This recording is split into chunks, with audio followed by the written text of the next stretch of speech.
హైదరాబాద్ నుంచి విజయవాడ వరకు హోటల్స్ ఉంటానే ఉంటాయి, ఫుల్ రష్ ఉంటుంది రోడ్ అంతా కూడా, అన్ని అవైలబిలిటీ ఉంటాయి. జస్ట్ మనకు కొంచెం ముందరికి వెళ్తే పెద్ద టౌనే ఉంటుంది, చౌటపుల్ టౌన్, జస్ట్ ఒక 1.5 కిలోమీటర్ 2 కిలోమీటర్స్. సో ఇదంతా మున్సిపాలిటీ కాబట్టి మీకు షాపింగ్ మాల్స్ కానివ్వండి, హాస్పిటల్స్ కానివ్వండి, మోర్ ఎవర్ ఏది కావాలన్నా కూడా మనకి అవైలబిలిటీ ఉంటుంది. ఇప్పుడు ప్రశాంతంగా ఉన్నదాలంటే మనం కొంచెం డిస్టెన్స్గా మనం మెయింటైన్ చేసుకుంటూ ఉంటారు కదా కస్టమర్స్, ప్రశాంతంగా ఉంటారు కదా. స్కూల్స్ ఉన్నాయి, కాలేజెస్ ఉన్నాయి, ముందర కాలేజెస్ ఉన్నాయి, ఇంజనీరింగ్ కాలేజెస్ ఉన్నాయి విజయవాడ హైవేలో. ఇవన్నీ చాలా దగ్గరగా ఉంది కాబట్టి మీకు చాలా పాసిబిలిటీ ప్రాజెక్ట్ అండి. సో మనం అవుటర్ రింగ్ రోడ్ దాటగానే మనకి ఫిలిం సిటీ ఉంది కదా, తర్వాత రాచకొండలు అని చెప్పేసి మనకి government next film city gather చేయబోతుంది. చాలా టూరిస్ట్ ప్లేస్గా ఇదంతా కూడా మనకి డెవలప్మెంట్ కాబోతుంది. నెక్స్ట్ 5 yearsలో మొత్తం మారిపోతుంది.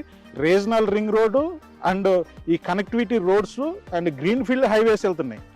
సో ఇప్పుడు డ్రై పోర్ట్ రాబోతుంది, గవర్నమెంట్ తీసుకొస్తుంది.